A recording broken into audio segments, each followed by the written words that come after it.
how good was the 2017 Spurs?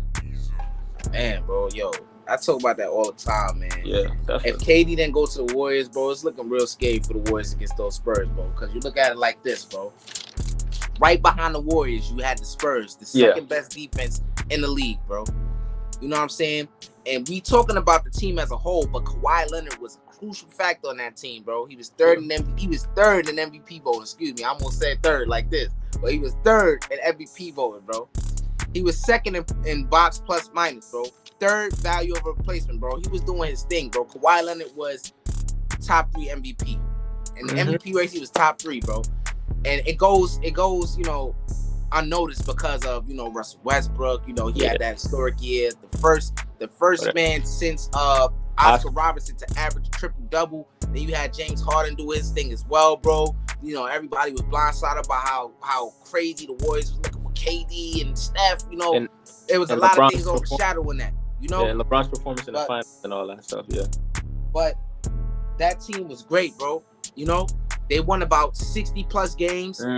Goals unnoticed as well because of the Warriors. Them and the Warriors were just, the Warriors were just. Everybody knew the Warriors. Everybody knew that the Warriors was gonna get out the West, so nobody really thought there was much of a threat coming out of nowhere in the West. But the Spurs were that threat, to some degree. Probably they had the best chance of giving the Warriors some type of challenge, and to some degree they did until Kawhi got hurt. Everyone likes to bring up the first game in the Western Conference Finals. Kawhi, had the Warriors by the throat, had them up on the wall, hemming them up. But we know a lot of people like to get carried away and say that the Spurs won that series. I don't think that's the case. There's a lot you have to worry about on the Warriors. Not only were they the best defensively, they were the best offensively. So you can't just say based off of that one game that they were down and out. Because of those factors, the best offense and the best defense, how could you say that Spurs team that was, nowhere near that Warriors team would beat them? I don't know.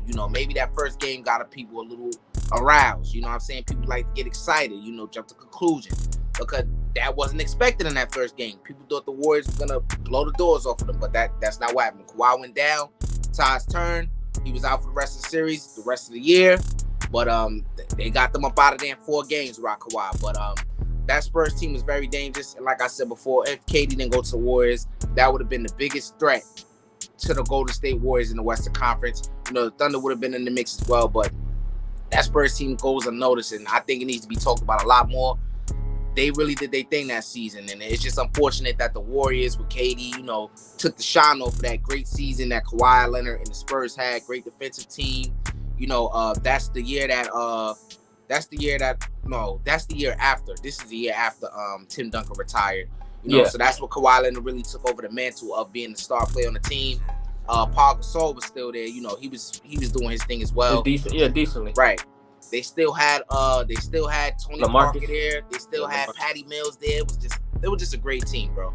But that's all I gotta say on it. Before I dive more into this, I want to say how good it was for Kawhi. Being only 25 years old, he wasn't really projected as a valuable player at the start of his career, and for him to be third in value over replacement and first in box plus minus, those are very crucial and important things for a player like Kawhi. And he was still very young. He's given 26 a game. I feel like that's like you say, he took the mantle from there and he played very great. And I can agree with that. They were a very good team. They will definitely give the Warriors problems without Kevin Durant. It's a chance they can possibly beat them. Because looking at the roster, it's so well balanced. You got Paul Gasol, who plays really good defense. He can get you, 8 to 9 boards still at that age. Tony Parker can still share the ball for you. LaMarcus Aldridge, come on, we know how dominant he is in the post. You know how he gets. So like you said, second in defense. There was a lot. The only thing I got to say about that is just, they had them. They had them on the ropes. They had them looking a little scary. But we established, it's very hard to just bet against Kevin Durant and Steph averaging 30.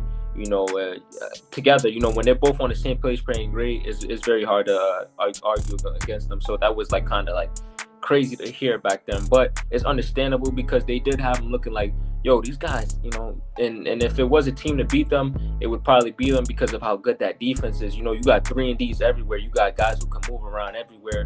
Who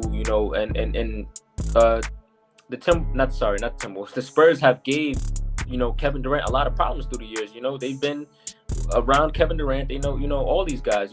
Jonathan Simmons was looking pretty decent in this playoffs as well. Yeah. This was also the playoffs where Ginobili, blocked James Harden's shot. They were in the WCF. Who was to say that they eventually don't beat LeBron if they go after this and that? There's a lot of different paths, a lot of different things that could have possibly happened. I feel like this team was so great. It's sad that they went from 61 wins this season to Kawhi not playing and then him eventually leaving. It's like it's very sad for that to see. We never got them to see a second season. We never got to see them back together. I feel like Kawhi with the upgrade of DeJounte Murray through the years would have been a very deadly duo, a very deadly dynamic duo, and they could have put in a lot of pain in this. But the last thing I'm going to say about this is that it's really crazy that on 2 separate occasions Kawhi has went down in the WCF, bro. It's really crazy, or nearing the WCF. He hasn't got to play near that the Clippers and then San Antonio. It's really crazy. Like that's how like we talked about in the last video, he has to step up, his health game, and he has to really bring that up to the table because he's been a part of some really good teams that had chances at champions, and he goes down with injury. And I'm not blaming him for the injury with Zaza or anything, but I'm just saying in general, he has to take care of his body more. He has to, continue that. So where he has and actually want to play. Actually want to play, because there's times where he don't.